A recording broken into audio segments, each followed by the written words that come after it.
with our own individual values, language and background. We are a diverse group. When we talk about disability, it falls within this idea of diversity.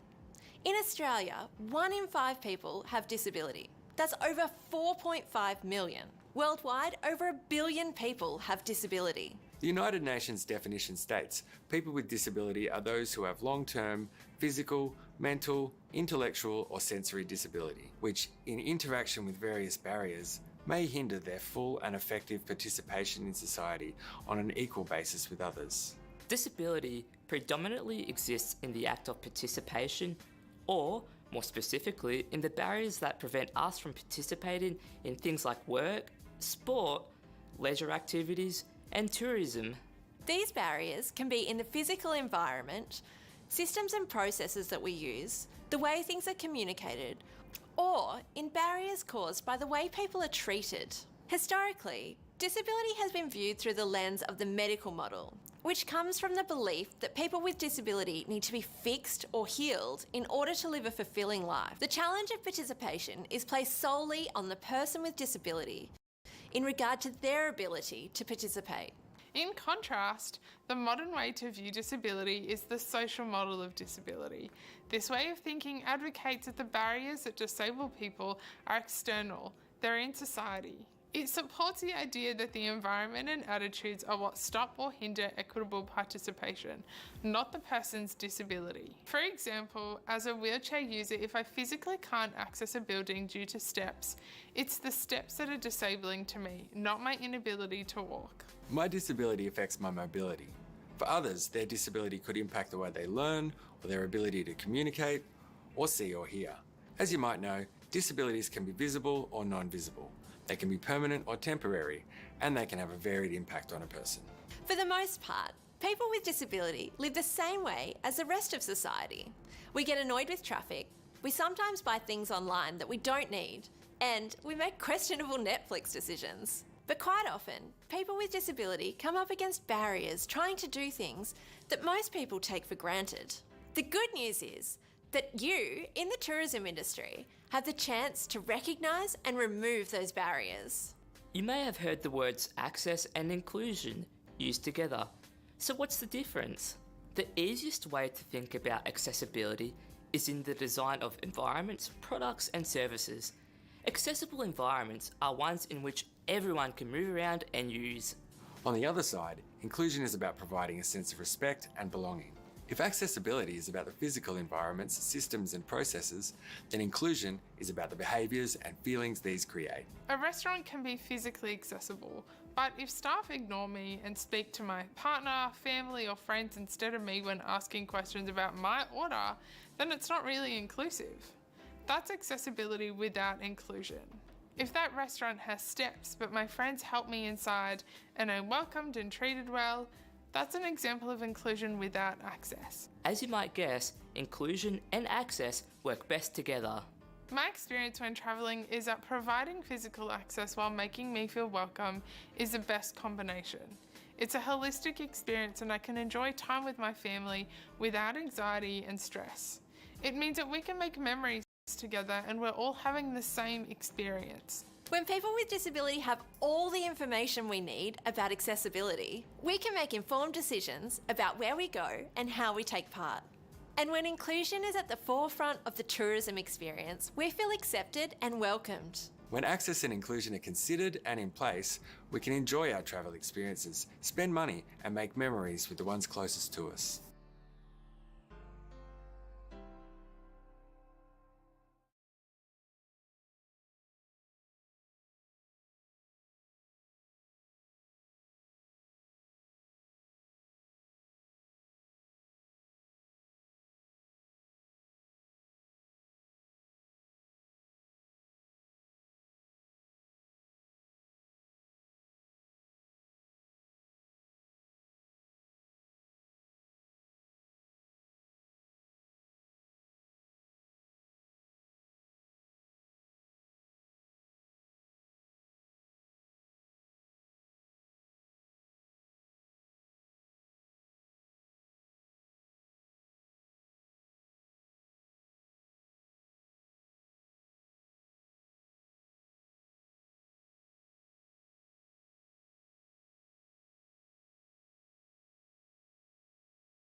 It can be said that disability is an opened club. Anyone can join at any time, not by choice, but by circumstances. Assuming you happen to join now, how would you want to be treated? I'm sure many of you are thinking, God forbid, God forbid. Yes, indeed, God forbid, because according to the UN 2011 World Report on Disability, in developing countries, about 80% to 90% of persons living with disabilities of working age are unemployed. Whereas in the industrialized countries, the figure is between 50% and 70%. So you see now, if God does not forbid and you join this club, perhaps you will be unemployed and you only add to the number. Yes, everyone is struggling for employment or for a job, but what is the story of the person who has some form of disability? When I was around 4 years old, I suffered from measles, and that resulted in my blindness. And after going to a number of hospitals and prayers, a doctor finally referred us to School for the Blind, Ekropon. And that is where I learned how to read and write.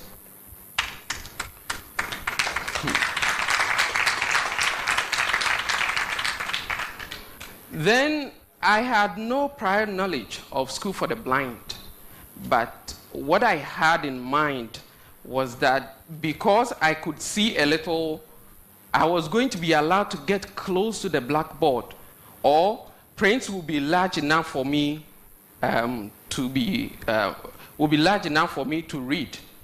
Little did I know that these fingers of mine were going to be my eyes for the rest of my life. You know, every child dreams of what he or she wants to be when he or she grows up. So I'm sure many of you may recall a simple poem that we used to recite. I don't know whether it's a poem or it's a song that we used to recite. That when I grow, I shall be a carpenter, a carpenter, a carpenter, a carpenter, I shall be. I'm sure I've reminded some of you, unless you didn't go to primary school. You see, whilst the non-disabled children are free to say whatever they want to be when they grow up. If you're a visually impaired person, for instance, whilst your lips are saying, when I grow, I shall be a pilot, your mind will be asking you, have you heard a blind man as a pilot before? Why? Do you want to kill yourself and others? So, from the very beginning, the person who is disabled is even limited in his or her dreams as to the kind of job he or she can do, or the kind of career choice. So if you are a hearing impaired person, for instance, you're not dreaming of becoming a broadcaster. If you are visually impaired, perhaps you're not dreaming of becoming a medical doctor, especially in Ghana. Or if you are physically challenged, neither are you dreaming of becoming a driver or something like that. That is why, in spite of my interest in newscasting or journalism, I didn't go to any journalism school after senior secondary school at Ukwapmine, but I went straight to the University of Cape Coast to do Bachelor of Education Arts. But what I did was that I never abandoned my dream of becoming a newscaster. When I got to the University of Cape Coast, there were 2 campus stations at a time. And after failing to secure a position at the first one, I got lucky and booked an appointment with the studio manager of the other radio station, which is Radio Valco. And Radio Valco was located on the last floor of a 4-story building. You know, here, most of our buildings do not even have lift. How much more a hall in a university? no lift. But I was at the man's office before he came. And when he saw me at the office, the question he asked me was, "Are you the one looking for me?" I said, "Yes, sir." He said, "If I knew you were the one, I would have asked you to wait for me out downstairs." My dear friends, ladies and gentlemen, this is a man who thinks that he does not want to bother a blind man by letting him climb a flight of staircase, versus a blind man who is determined to work on a radio station located on the last floor of a 4-story building. And this is the story of the disabled. This is a story many persons with disabilities can identify themselves with, because most of the times, employers conclude on what the disabled person can do far before he or she tells the employer what he can do. So instead of asking you whether you can use the computer, they will tell you that, well, we do not have a special computer for you, so we don't think we'll be able to employ you. Or looking at the structure of our building, we do not think that you'll be able to move around here, or you can't report at the right time. So we are sorry, we can't employ you. And this is where I hail my current employer, Mr. Ernest Boateng, because when I approached Global Media Alliance to do my national service, he said, "We as a company give equal opportunities to everyone. So we want you to come and do aptitude test. Can you do it?" I said, "Yes, sir." He said, "If you are asked to report at 8, will you be able to come?" I said, "Yes, sir." "Well, now, tell us what you can do." And I said, "This is what I can do." Hello, good afternoon, and warmly welcome to Week in Focus. My name is Paul Anomakodie. Coming up in this hour, National Health Insurance capitation reaches 3 more regions in an attempt by the authority to roll it out nationwide.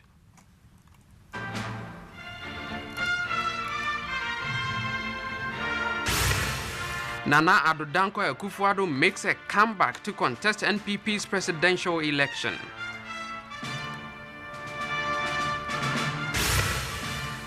In business, domestic airline sector records 14% increase in passenger numbers in 2013. And in international news, pro-Russian troops take over Ukrainian naval headquarters in Crimea. We tread with excellence. We stand tall.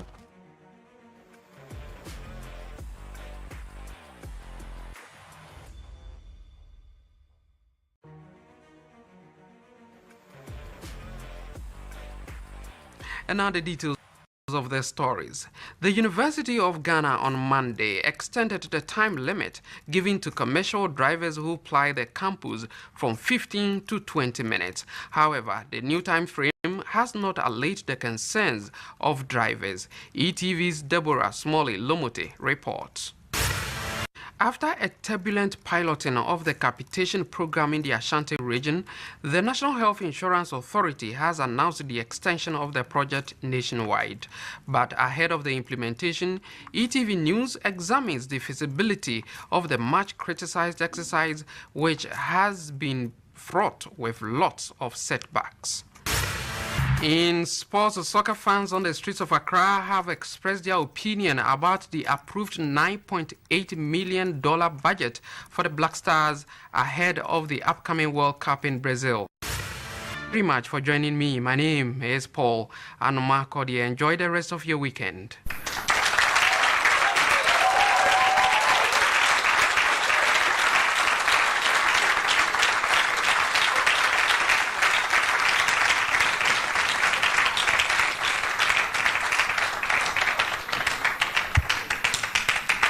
Well,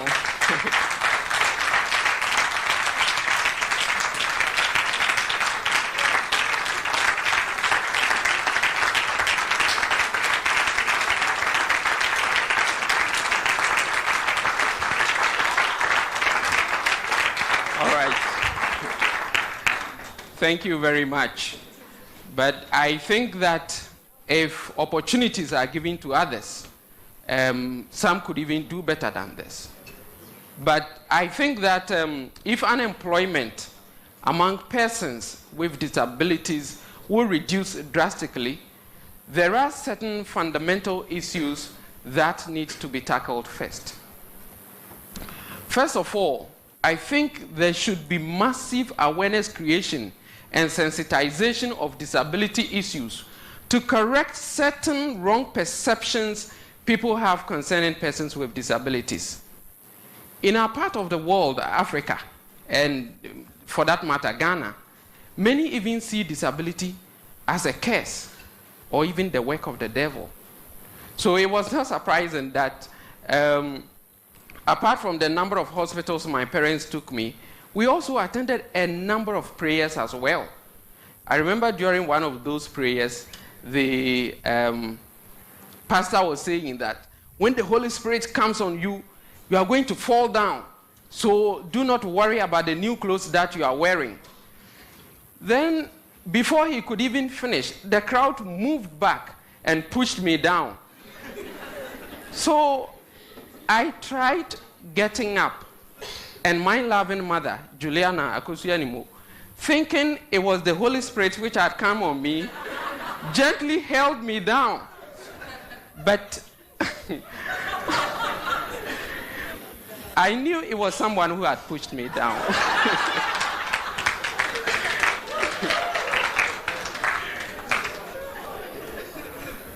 You see, I'm saying this because I think it's about time we knew that disability is not so different from the daily illnesses we acquire, except that this is permanent.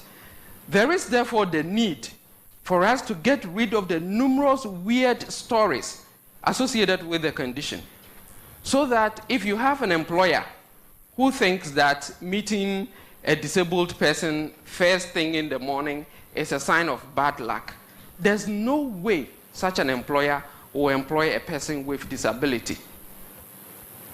Also, I think that parents should invest in the education, parents of disabled children should invest in the education and training of their disabled children, because once again in our part of the world, many disabled parents are not well-to-do, and that is why even many are disabled in any way, because sometimes you require just a little to take care of the child, but because of where the person was born and lack of certain facility, the person lives with a disability.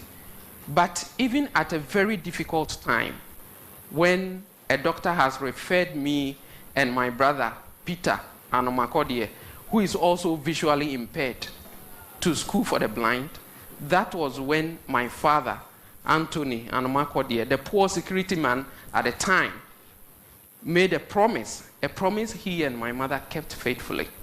He said, do not worry, because even if it's left with only one shirt of mine, I'm going to sell it for you to go to school.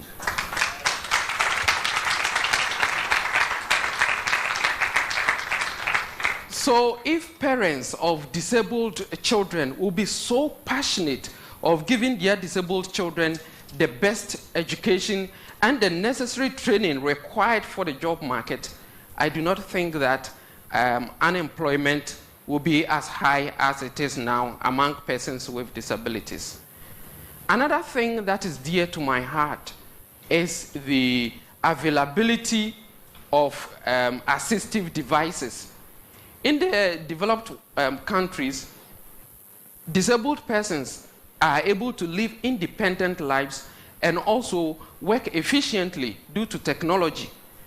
So why can't businessmen and women in Africa, and in Ghana in particular, go into the manufacturing and production of assistive devices, or even the development of disabled-friendly softwares to assist persons with disabilities? If they do, they will not only help persons with disabilities live independent lives and work efficiently, they would also be making money for themselves and for this nation. Initially, when my scripts are ready for me to go on air, somebody had to sit with me and read everything for me to braille again before I'm able to go and read. But the executive chairman of Global Media Alliance, Mr. Edward Boateng, thanks to him, he had to search and got me a machine that now when my scripts are ready, they only put it on a flash drive and I'm able to go and read. And when it is taken from the machine, anybody else like you who can also see can also read it. But when I slot it in the machine, it just comes in braille like that. So even if I have few minutes to go on air and it's given me, I'll be able to go and present. So if assistive devices are available and cheaper to get, I'm sure that it will enhance the efficiency of persons with disabilities. I'm therefore asking African businessmen and women, and those in Ghana in particular, to develop disabled-friendly softwares and also produce assistive devices to help persons with disabilities live independent lives and work efficiently. At this point, I would like to encourage my colleague persons with disabilities to feel free to dream. Whatever dreams or aspirations you have, just believe that you will be able to accomplish them. I believe that on this earth, there's no one, absolutely no one who is useless. Therefore, turn your loss of vision, limbs, or lack of hearing into advantages or instead of disadvantages. And now to employers, I say that there are so many unique talents that persons with disabilities have. If employers will recognize this and employ persons with disabilities, they would unearth talents they never dreamt of. Persons with disabilities want to do something for themselves, their communities, and their nation. All they need is the chance for them to be able to do so. So employ them, and don't just employ them, give them specific tasks and see whether they will not accomplish them. There is this Chinese proverb that I'm sure many of you may be familiar with that says, give a man a fish and you feed him for a day. Teach a man to fish and you feed him for a lifetime.